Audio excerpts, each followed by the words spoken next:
C'est ce mardi que se tient le spectacle La Fête nationale du Québec à Sherbrooke et les festivités auront lieu ici, sur la rue Wellington, devant l'Hôtel de Ville.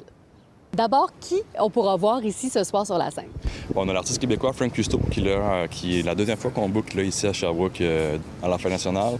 Un band qui fait des hommages aussi, le Rouge-Gorge, mais on a surtout Alex Berger là, qui a amené 4 invités formidables. Là. Donc Fred Fortin, Mara Tremblay, Sven Faulkner, puis Cindy Bédard. La Fête nationale, c'est pas un show comme un autre, là. C'est la célébration de notre identité, de cette culture qui est la nôtre, qui se traduit par une langue belle aussi, s'accrochant à un territoire principalement anglophone. Alors que de pouvoir se réunir puis dire au monde j'existe dans un monde où on le voit, là, les petites nations reprennent du poil, veulent exister, continuer. Alors, je pense que oui, pour répondre à votre question, là, c'est plus pertinent que jamais de célébrer la Fête nationale. Si vous soulignez ça, la Fête nationale? Non. Non? Pas vraiment. Elle m'a emmené faire un petit tour ici, mais c'est tout. Sinon, on regarde ça à la télévision, des fois, le spectacle, ou rien du tout? Je suis rendu trop vieux, j'ai assez couru le spectacle, puis il faut, la star, ça me tente plus. Je fais de moins en moins de choses pour la Saint-Jean, je trouve. Souvent, je reste juste chez nous, puis des fois, on a un peu de fun ensemble, mais c'est tout. Moi, je regarde le concert qui va être là.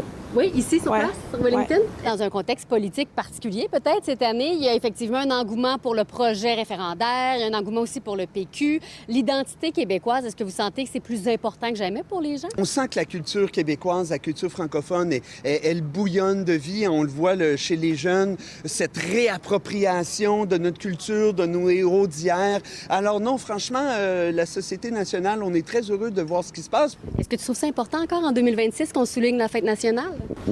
Ben oui, parce que c'est quand même notre héritage puis notre culture, fait qu'il faut quand même la souligner. Une fête québécoise, puis c'est quelque chose que beaucoup de gens ils savent c'est quoi. Fait que je pense que oui, fêter la Saint-Jean, c'est quelque chose d'important, puis de célébrer le Québec. Pour moi, c'est mon première fête ici. OK. Oui, parce que j'ai venu en février, c'est ça, donc c'est ma première fois que je vis cette fête. Puis allez-vous venir voir les spectacles? Bien sûr, oui, bien sûr, oui.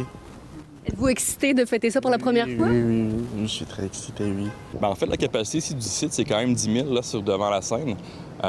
Puis sur le site au complet, là, c'est à peu près un 15 000 qu'on calcule pour la fête nationale. Ce qui est magnifique, c'est éclectique. Là.